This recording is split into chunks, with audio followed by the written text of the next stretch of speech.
जेव्हा खूप दमायला झालेलं असतं आणि काहीतरी करायचं असतं झटपट, तेव्हा मी हे करते. तर का ते सांगते पुढे. मी बघा डीमार्टमध्ये गेले होते आणि डीमार्टमध्ये गेले की तुम्हाला माहितीच आहे, एक एक वस्तू करतो आपण, इतक्या वस्तू घेतो की ज्या हव्या असतात त्या तर घेतोच आणि ज्या जास्त गरज नाही आहे अशाही घेतल्या जातात. मग बिल तर काही विचारायलाच नको. 1000 रुपयाचं बिल करायचं असेल तर तिथे 5000चं बिल होतं.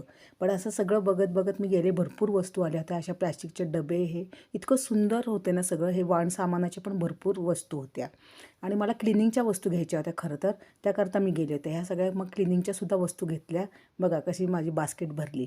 आणि इथे मला ना ही एक पावडर मिळाली तांब्या पितळेची भांडी घासण्याकरता. ही खूप छान आहे, मी यूज पण केली. मला मला तर खूप ही आवडली पावडर. त्याचा रिझल्ट पण इतका छान आला ना. नंतर डीमार्टमधून घरी आल्यावर बघा मला कंटाळा आला होता, तर मी काय केलं, जेव्हा खिचडी पण करायचा कंटाळा येतो ना, तेव्हा मी असा भात करते. तर हे बघा, हे तांदूळ घेतले आहेत, ते छान धुवून घेतले आणि हवं तेवढं पाणी घालायचं त्याच्यामध्ये शिजण्यापुरतं आणि मग नंतर हळद, तिखट, गोडा मसाला किंवा मग तुम्हाला जे हवे ते तुम्ही मसाले घालू शकता. नंतर मीठ घातलं, थोडे जिरे घातले असे चोळून, तुपाचं थोडासा थेंब घातला 1 चमचा आणि हे ओले हरभरे होते माझ्याकडे, ते सुद्धा घातले.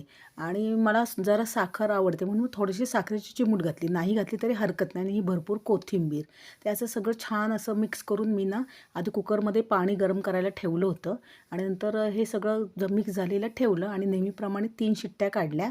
असा भात रेडी झाला. नाही बघा, भात नंतर काढल्यानंतर असं कोथिंबीर वर आली होती, पण खूप छान लागतो. तो मी काढला आणि त्याच्यावर तूप घालून खायचा झटपट.